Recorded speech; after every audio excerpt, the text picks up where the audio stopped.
কাকে পেতে হবে? নবীকে পেতে হবে। ধরুন একজন মানুষ বলছে আমি আল্লাহকে পেয়েছি রাসূলুল্লাহকে বাদ দিয়ে, আমি আল্লাহকে পেয়েছি রাসূলুল্লাহকে বাদ দিয়ে। বলেন তো সেই মানুষের কথা সত্যবাদী? সেই মানুষটা সত্য না মিথ্যা কথা বলছে? কোনো সন্দেহ আছে? কোনো সন্দেহ আছে? আল্লাহ পাককে বাদ, রাসূলুল্লাহকে বাদ দিয়ে আল্লাহকে পাওয়া সম্ভব নয়। পক্ষান্তরে কোনো একজন ব্যক্তি বলছে যে আমি আল্লাহ পেয়েছি কিনা জানি না, তবে আমি রাসূলুল্লাহকে পেয়েছি বা আমি রাসূলুল্লাহ হতে পেরেছি। বলেন তো সেই মানুষের কথা সত্য না মিথ্যা? সত্য। সত্য না বাবা? কারণ হচ্ছে যে আমার রাসূলুল্লাহ সাল্লাল্লাহু আলাইহি ওয়াসাল্লামকে বাদ দিয়ে কোনোভাবে আল্লাহকে পাওয়া যাবে না। কথাটা আমার নয়, আমি শুধু বাংলা বললাম তাই। আল্লাহ পাক কোরআনুল কারীমে ঘোষণা করেছেন, রাসূলুল্লাহকে উদ্দেশ্য করে বলছেন, কুল, হে রাসূল আপনি বলে দিন, ইন কুনতুম তুহিব্বুনাল্লাহ, আপনি উম্মতদেরকে বলে দিন যদি তোমরা আল্লাহ পাককে ভালোবাসতে চাও, আল্লাহকে পেতে চাও অথবা আল্লাহ পাকের হতে চাও, ফাত্তাবিউনি, তাহলে কি করো? আমি নবী আমার ইত্তেবা করো, আমার অনুসরণ করো। আল্লাহ পাকে কথাটা বলে দিলেন না যে আমাকে পাওয়ার আগে কাকে পেতে হবে? নবীকে, আমার রাসূলুল্লাহকে পেতে হবে। দেখেন এরপরে আল্লাহ পাক কি বলছেন, ইহবিবুকুমুল্লাহ, যদি তোমরা আমি নবী আমার ইত্তেবা আমার অনুসরণ করো, ইত্তেবা করো, স্বয়ং আল্লাহ রাব্বুল আলামিন তোমাদেরকে ভালোবাসবেন। জোরে বলবেন না সুবহানাল্লাহ? ওয়া ইয়াগফির লাকুম যুনুবাকুম ওয়াল্লাহু গফুরুর রহিম। আল্লাহ পাক জানিয়ে দিলেন শুধু আল্লাহ পাক তোমাদের ভালোবাসবেন তা নয়, তোমাদের জীবনের কৃত গুনাহগুলোকে ক্ষমা করে দেবেন। ওয়া ইয়াগফির লাকুম যুনুবাকুম, আর আল্লাহ পাক হচ্ছেন অতি দয়ালু ক্ষমাশীল। বলুন না সুবহানাল্লাহ?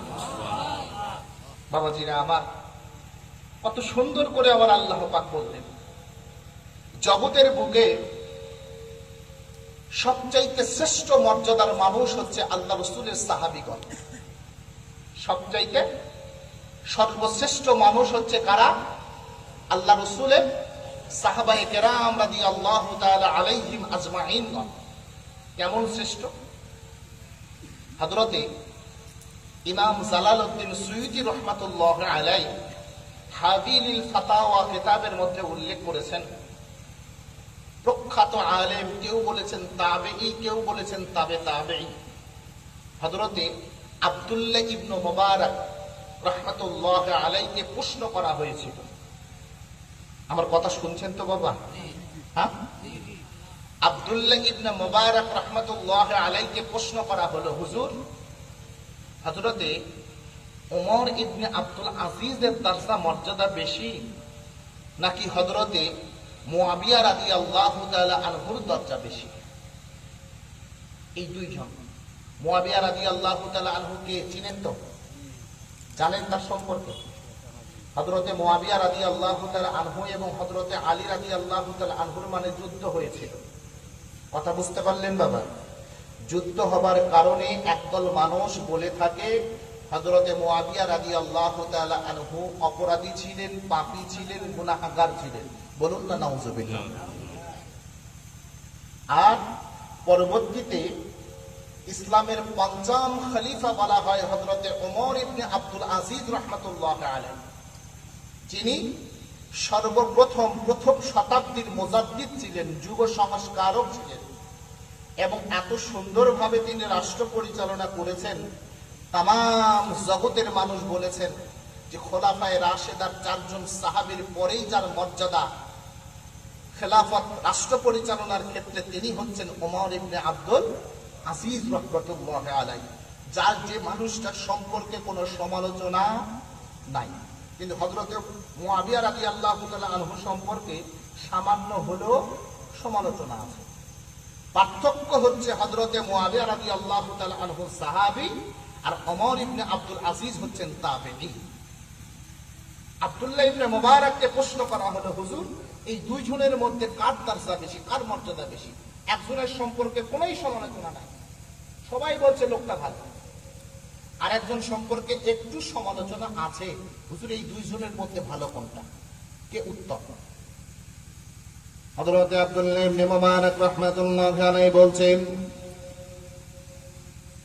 দুনিয়ার মানুষ শুনে রেখে দাও, উম্মতে মুহাম্মাদিনা শুনে রেখে দিন, হযরতে মুআবিয়া রাদিয়াল্লাহু তাআলা আনহুর দরজা কেমন। আল্লাহ নবী আল্লাহ রাসূল সাল্লাল্লাহু আলাইহি ওয়াসাল্লামের সঙ্গে কোন একটা যুদ্ধের ময়দানে রওনা দিয়েছেন। ওই যুদ্ধের ময়দানে যখন যুদ্ধ চলে, ঘোড়া নিয়ে যখন যুদ্ধ চালনা করা হয়, ঘোড়ার পায়ের আঘাতে যুদ্ধের ময়দানের ধুলোবালিগুলো ওড়ে না ওড়ে না ওড়ে, ধুলাবালিগুলো ওড়ে। ওই উড়ানো ধুলাবালির মাঝে হযরতে মুআবিয়া রাদিয়াল্লাহু তাআলা আনহু ঘোড়ার উপর সাওয়ার হয়ে ঘোড়াটা ঢুকিয়ে দিয়েছেন। ওই সাহাবায়ে কেরামদের যুদ্ধের ময়দানের ধুলোর বালিগুলো, ওই ধুলাগুলো হযরতে মুআবিয়া রাদিয়াল্লাহু তাআলা আনহু যে ঘোড়ার পিঠে চড়ে আছে, ওই ঘোড়ার নাক মোবারকে ঢুকে গেছে। ওই ঘোড়ার নাক মোবারকে ঢুকে যাওয়ার কারণে হযরতে মুআবিয়া রাদিয়াল্লাহু তাআলা আনহু যে ঘোড়ার উপর সাওয়ার হয়ে আছেন, ওই ঘোড়াটা যেই জায়গায় পা রেখেছে, ওই পায়ের মাটিটার যে দাম আমার আল্লাহর দরবারে রয়েছে, তাম দুনিয়াটা যদি ওমর ইবনে আব্দুল আজিজে ভরে যায়, তবুও হযরতে মুআবিয়া রাদিয়াল্লাহু তাআলা আনহুর ওই ঘোড়ার পায়ের বালুর সমতুল্য মর্যাদা আমার আল্লাহর দরবারে হবে না। কি বুঝলে? তাদের প্রধান আমল হচ্ছে আপনার আমার নবী, আপনার আমার রাসূল নবী মুহাম্মদ রাসূলুল্লাহ সাল্লাল্লাহু তাআলা আলাইহি ওয়াসাল্লামের সুহবত গ্রহণ করা। এটি হচ্ছে সাহাবায়ে কেরামদের সবচাইতে বড় আমল। বড় আমল হচ্ছে আমার নবী পাকের দরবারে তাদের বসে থাকা, আমার নবী পাকের সঙ্গ দেওয়া, আমার নবী পাকের সঙ্গে ইসলামের প্রচার করা, আমার নবী পাকের সঙ্গে ইসলামের জন্য লড়াই করা, যুদ্ধ করা। এই কারণে আমার আল্লাহ রব্বুল আলামিন তামাম সাহাবায়ে কেরাম রাদিয়াল্লাহু তাআলা আলাইহিম আজমাইনদের মর্যাদা তামাম জগতের যত বড় মানুষ হোক না কেন, বড় পীর আব্দুল কাদের জিলানীর মতন মানুষ যদি সারা পৃথিবীর প্রত্যেকটা মানুষও হয়ে যায়, তবুও একজন সাহাবী, আল্লাহর হাবিবের একজন সাহাবীর কদম মোবারকের জুতোটার যে দাম আমার আল্লাহর দরবারে হবে, তামাম পৃথিবীটা হযরতে বড় পীর আব্দুল কাদের জিলানীতে ভরে গেলেও আমার আল্লাহর দরবারে সেই দাম হবে না। কারণটা কি? সাহাবায়ে কেরামরা শুধুমাত্র আমার নবী পাকের সুহবত নিয়েছেন তা নয়, নবী পাককে তাদের জানের থেকে বেশি ভালোবেসেছেন, নিজের জানের থেকে বেশি মহব্বত করেছেন, নিজের জানের থেকে, নিজের অন্তরের থেকে বেশি চাওয়াটা আমার নবী পাককে চেয়েছেন। আপনার আমার বর্ণনা কেমন, আপনার আমার কথা কেমন, আপনার আমার ধারণা কেমন নবী সম্পর্কে, আর আল্লাহ রসুলের সাহাবী, আল্লাহ রসুলের সাহাবীদের ধারণাটা কেমন ছিল? আল্লাহ রসুলের একজন সাহাবী ছিলেন যার লকব দেওয়া হয়েছে শায়েরে রাসূল। আমার রাসূলুল্লাহর কবি, আমার রাসূলুল্লাহর জন্য কবিতা রচনা করতেন, নাম হযরতে হাসান বিন সাবিত রাদিয়াল্লাহু তাআলা আনহু। হুজুর আমার আল্লাহ নবী আল্লাহর রাসূলের চেহারা মোবারকের দিকে তাকিয়ে হযরতে হাসান বিন সাবিত কবিতা লিখছেন। কি কবিতা লিখেছেন? আহসানু মিনকা লাম তারা কাত্তু আইনি ওয়া আজমালু মিনকা লাম তালিদুন নিসাও খুলিকতা মুবাররান মিন কুল্লি আইবিন কাআন্নাকা কাদ খুলিকতা কামা তাশা। আল্লাহ নবী আল্লাহ রাসূলের সাহাবী হযরতে হাসান বিন সাবিত রাদিয়াল্লাহু তাআলা আনহু আমার নবী পাককে লক্ষ্য করে বলতে লাগলেন, আহসানু মিনকা লাম তারা কাত্তু আইনি। হুজুর আমার হাবিব, হুজুর আমার শুনে রেখে দিন, হুজুর দুনিয়ার মধ্যে আপনার চাইতে উত্তম চরিত্র, আপনার চাইতে উৎকৃষ্ট সুন্দর কোন সৃষ্টি আজ পর্যন্ত আমার এই দুটো চোখ কোনদিন দেখে নাই। সুবহানাল্লাহ।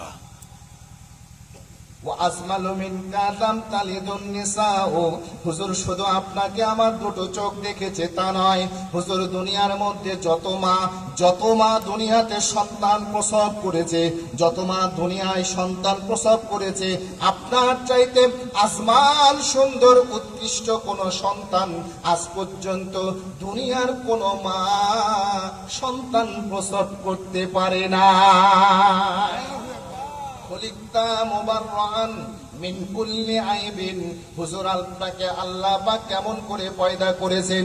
হযরতে হাসান বিন সাবিত বলেন, দুনিয়ার মধ্যে যত মানুষ আপনি আমি এসেছে প্রত্যেকটা মানুষই পারফেক্ট নয়। কারো গায়ের রং ফর্সা আছে না নাই, কারো গায়ের রং কালো আছে না নাই, কারো কপালটা চওড়া আছে না নাই, কারো কপালটা খাটো আছে না নাই, কারো চোখটা টেরা, কারোর চোখের পাতাটা কালো, কারো চোখের ভুরুগুলো লম্বা লম্বা, কারো ভুরু লাগানো, কারো সব সুন্দর তো কান বড়, আবার কারো সব কিছু ভালো তো ঠোঁটটা মোটা আছে না নাই? কথা বলছেন না কেন? কারো হাত লম্বা, কারো হাত খাটো, কারো হাতে 5টা আঙ্গুল, কারো হাতে 6টা আঙ্গুল। এমন মানুষও বাংলার জমিনে পৃথিবীর বুকে আছে। কারো মাথায় চুল নাই, কারো দাড়িটা চাপা দাড়ি নয়, কারো দাড়িটা পাতলা, কারো দাড়িটা চাপা, কারো দাড়িটা ঘন, কারো দাড়িটা কোঁকড়ানো, কোন মানুষের চুলটা কোঁকড়ানো। যত বড়ই আপনি সুন্দর মানুষ, সুদর্শন মানুষ পৃথিবীর মুখে আনেন না কেন, ওই মানুষটাকে পাশে বসিয়ে জিজ্ঞেস করবেন, ওই মানুষটা নিজেই বলবে আমার সব সুন্দর, তবে চুলটা একটু বাঁকা হলে আরো বেশি সুন্দর লাগতো। বলে না? এমন কথা বলে না? সব সুন্দর, আমার গালটা একটু সিপা না হলে আরো ভালো লাগতো। নবী মুহাম্মদ রাসূলুল্লাহ সাল্লাল্লাহু তাআলা আলাইহি ওয়াসাল্লাম সম্পর্কে হযরতে হাসান বিন সাবিত রাদিয়াল্লাহু তাআলা আনহু বলছেন, খুলিকতা মুবাররান মিন কুল্লি আইবিন। হুজুর আমি হাসান বিন সাবিত জানিয়ে দিলাম, আমার আল্লাহ পাক রব্বুল আলামিন এই ধরনের যত ত্রুটি আছে, শুধুমাত্র এই ধরনের ত্রুটি নয় হুজুর, আমার আল্লাহ পাক চারিত্রিক ত্রুটি থেকেও কোন মানুষ মদখোর, কোন মানুষ জেনাখোর, কোন মানুষ ঘুষখোর, কোন মানুষ হিংসুক, কোন মানুষ পরশ্রী কাতরতায় আক্রান্ত, কোন মানুষ গীবত করনেওয়ালা, কোন মানুষ মিথ্যা বলনেওয়ালা, কোন মানুষ ধোঁকা দেনেওয়ালা, এমন চারিত্রিক কিছু বদ স্বভাব মানুষের মধ্যে আছে। হুজুর আমি হাসান বিন সাবিত বলছি, খুলিকতা মুবাররান মিন কুল্লি আইবিন, আল্লাহ পাক আপনাকে যাবতীয় সমস্ত ত্রুটি থেকে মুক্ত করে আমার আল্লাহ পাক আপনাকে পয়দা করেছে।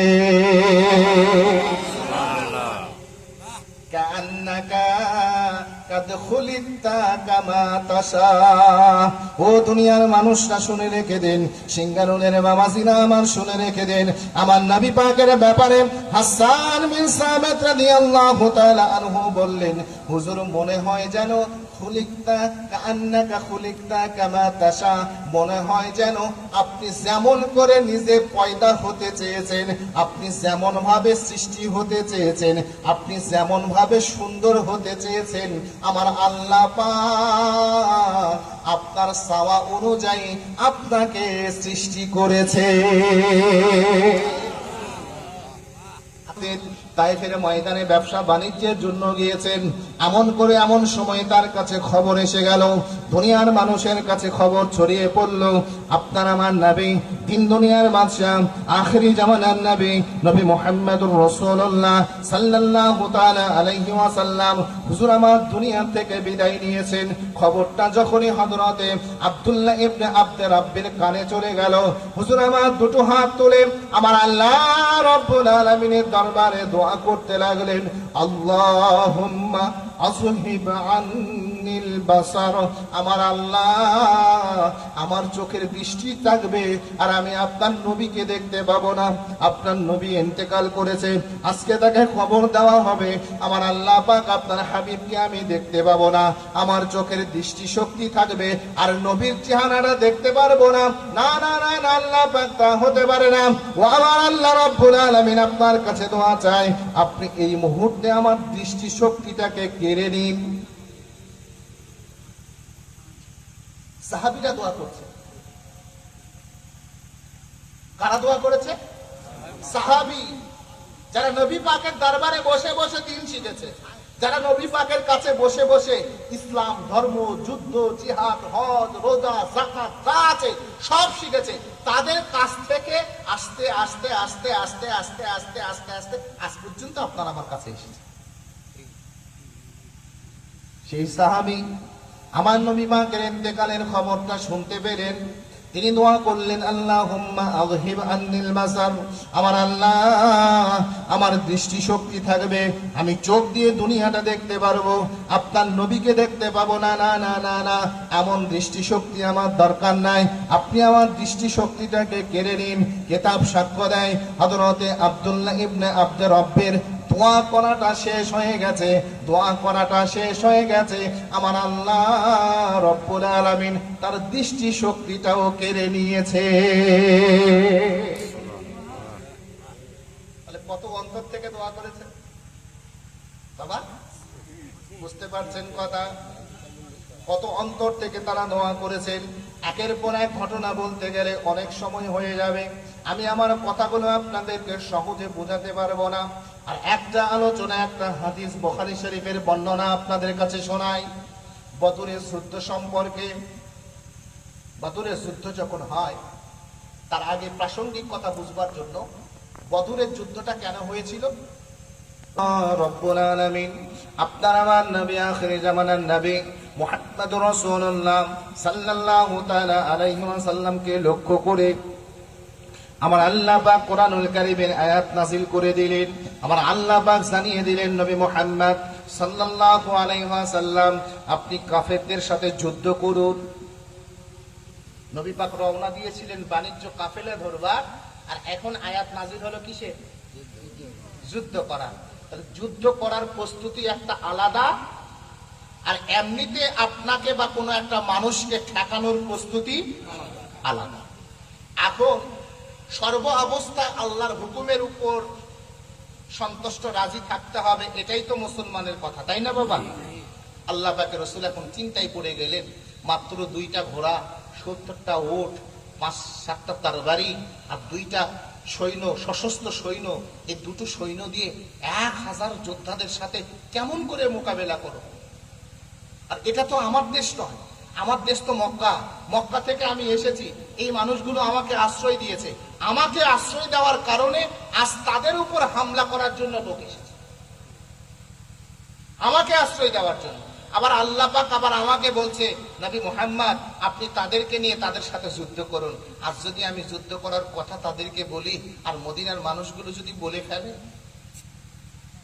ফেলে আপনার যুদ্ধ আপনি করেন, ওগুলো আপনার গ্রামের মানুষ, বলে আপনার এলাকা থেকে এসেছে, আপনার মহল থেকে এসেছে, আপনি তাদের সাথে লড়াই করুন, আমরা যুদ্ধ করব না। হুজুর, অথবা যদি বলে ফেলে যে আপনার সাথে যুদ্ধ করার কোনো চুক্তি হয়নি, চুক্তি হয়েছে আপনি মদিনায় থাকবেন, আপনার নিরাপত্তা দেব, মদিনায় নিরাপত্তা দিয়েছে, এই যুদ্ধ তো হচ্ছে মদিনার থেকে বাহির, এই নিরাপত্তার দায়িত্ব আমার নয়, এটা যদি বলে ফেলে। বুখারী শরীফ সাক্ষ্য দেয়, নবী পাকের চেহারা মোবারকের মধ্যে একটা চিন্তার ছাপ পড়ে গেল। বাবা, বেশি কথা আপনাদের দরবারে নাই, নবী পাকের চেহারা মোবারকটা মলিন হয়ে গেছে। নবী পাক আমার চিন্তা করতে লাগলেন, নবী পাক আমার চিন্তা করতে লাগলেন, পেরেশান হতে লাগলেন। হায়রে, না জানি আমার মুসলমান সাহাবীরা কি মন্তব্য করে বসে, না জানি আমার ব্যাপারে কোন কথাটা বলে বসে, এইভাবে চিন্তা করতে লাগলেন। হঠাৎ করে সাহাবায়ে কেরাম রাদিয়াল্লাহু তাআলা আলাইহিম আজমাইনগণ, হুজুরগণ আমার বুঝতে পারলেন আল্লাহর নবী আল্লাহর রাসূল বড় পেরেশানিতে পড়েছেন, হুজুর আমার বড় চিন্তাযুক্ত হয়ে গেছেন।